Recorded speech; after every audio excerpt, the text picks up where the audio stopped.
Click subscribe to get latest news and don't forget to press the bell icon. The good people of Texas are just beginning to put their lives back together after having lost everything, and many don't even know where to start. The road ahead of them is long and paved with new problems they probably don't realize yet. Now, one liberal Texas judge just dropped a sick surprise on the victims currently suffering in the devastation zone, and there's nothing they can do about it. There is no denying President Donald Trump's compassion for those suffering in the devastation. He's a president of the people and continues to prove that with personal visits to those who are counting on him.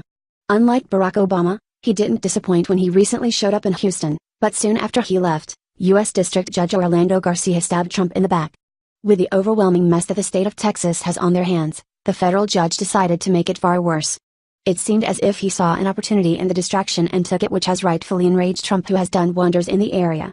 Among the many things President Trump is passionate about on behalf of making America great again, it's slowing the flow and support of illegal immigration. Before Hurricane Harvey's deluge of water took over much of Texas, illegal immigrants had posed the biggest problem in much of the state. Now, the San Antonio-based judge has just passed a bill that will stop police officers from doing what Trump has ordered them to do. Trump has worked diligently at dismantling sanctuary statuses in several cities and empowering police, but Judge Garcia just stabbed him in the back. The Daily Mail reports of the gross special protection the federal judge granted illegals while his state was underwater. A federal judge late Wednesday temporarily blocked most of Texas' tough new sanctuary cities law that was set to go into effect September 1st. The law would have let police officers ask people during routine stops whether they're in the U.S. legally or not. The law, known as Senate Bill 4, had been championed by President Donald Trump's administration and was set to take effect Friday. It was widely viewed as the toughest immigration measure in the nation since Arizona passed what critics called the Show Me Your Papers law in 2010, which was later partially struck down by the U.S. Supreme Court. The ruling by U.S. District Judge Orlando Garcia in San Antonio was handed down as anxieties about immigration enforcement in Texas have again flared in the wake of Tropical Storm Harvey. This bill comes on the heels of Houston's Democratic mayor completely screwing flood victims in his city with what he's doing for illegals instead.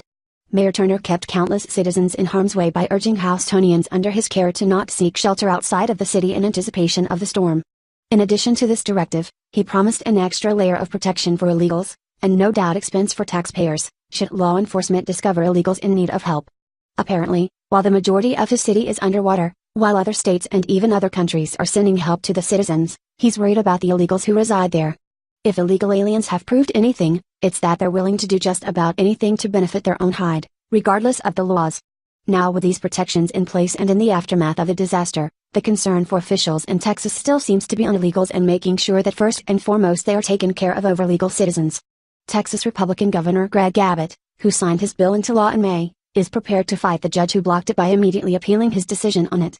This isn't to flex political power. Abbott is serious about what he passed in the first place for the safety of the people in his state, as supported by President Trump.